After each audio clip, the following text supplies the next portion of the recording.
Hello, I'm Jordan, and today I'll be showcasing the features I've developed for my audio-based pervasive game, The Silent Maze.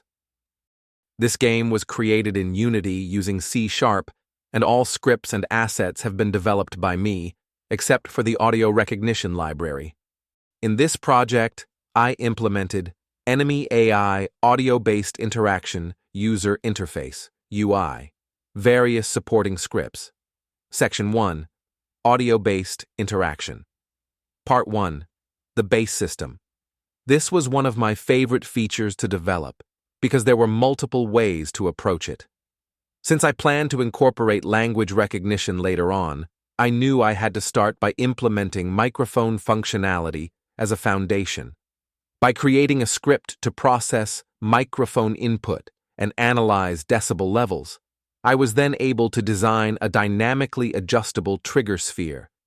If an enemy enters this radius, they become aware of your general location based on the sound you produce. Section 2. Enemy AI Capabilities and Behavior. The AI in this game functions as a patrolling and chasing enemy with basic awareness mechanics, which are triggered in response to different player actions. It uses a NavMesh to navigate the environment and make movement decisions. The behavior is based on state switching, allowing for future improvements by expanding AI decision-making. The AI operates in different modes, reacting dynamically to the player's actions while also making independent movement choices. Part 1. Patrolling and Wandering Mode. At the beginning of the game, the AI spawns in groups and is assigned waypoints to check. This makes the early game relatively easy, as enemies spread out from the far side of the map. There are two movement modes in which the AI chooses locations independently of player actions. Patrolling mode, the AI follows predefined waypoints, checking specific locations on the map. Wandering mode, the AI selects a random point within a set movement radius, using a child component to determine valid locations. The AI validates the selected point using NavMesh.samplePosition. If the position is valid, the AI moves to it. If the position is invalid, it loops through the selection process until it finds a valid one, or is disturbed by the player. Part 2. Player Detection. The AI can be taken out of its movement modes when it detects the player. There are two detection methods. 1. Direct detection, sight-based. The AI sees the player when they enter its trapezoidal vision cone. To ensure there are no obstacles in the way, the AI casts a ray toward the player. If the ray is not blocked, the AI immediately begins chasing the player. 2. Indirect detection, sound-based. The AI can also be alerted by noise. Either the player makes too much noise, or they interact with an object that produces sound. Nearby AIs detect sound using the sphere trigger collider mentioned earlier and move toward the last known location of the noise. The AI does not immediately chase the player from noise alone. It first investigates the source. Part 3. Chasing Mode. When the AI spots the player, it enters chase mode. Since the game is sound-focused, the AI has a relatively short vision range of about 10 feet, but exceptional hearing.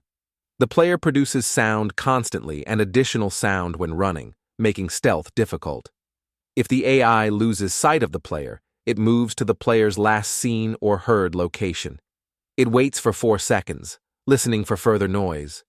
If no further noise is detected, it returns to patrolling. This makes escaping difficult, as even small movements can alert the AI again. Audio Interaction. Part 2. This part focuses on interacting with objects in the game using sound and voice commands. In the maze, certain hidden doors and trapdoors respond to the noise the player makes.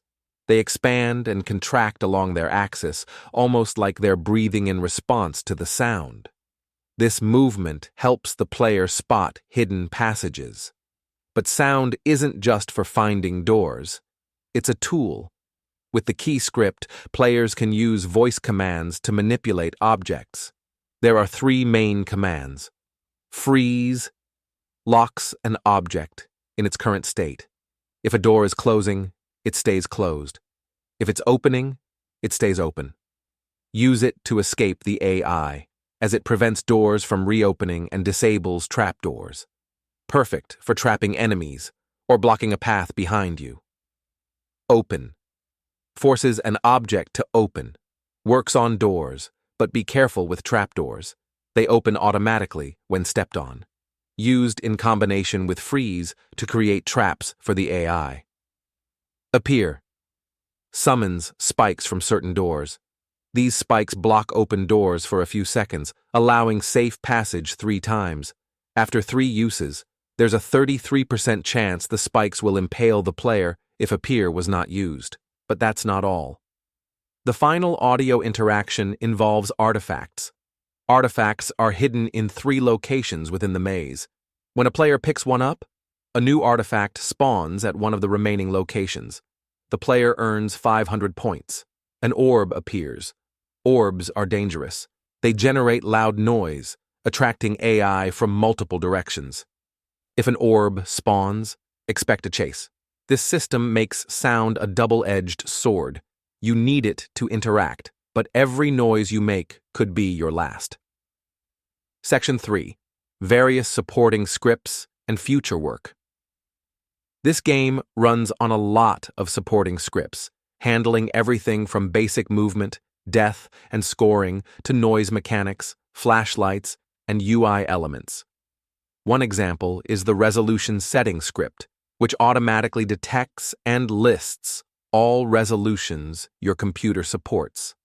Small details like this make the game feel polished and adaptable. Working on this project has been one of the most fun experiences I've had. Throughout development, I've learned a lot, including how to integrate AI behavior using NavMesh, the importance of state-based decision-making in game AI, how sound-based interactions can create dynamic gameplay, how to optimize and structure UI elements efficiently, and I'm not done yet. When I revisit this project, I'd love to expand on it by adding procedural maze generation, of which I already have a working prototype. More exciting layouts and environmental challenges, new enemy types with unique behaviors, additional voice commands that create new interactions. There's a ton of potential here, and I can't wait to push it further.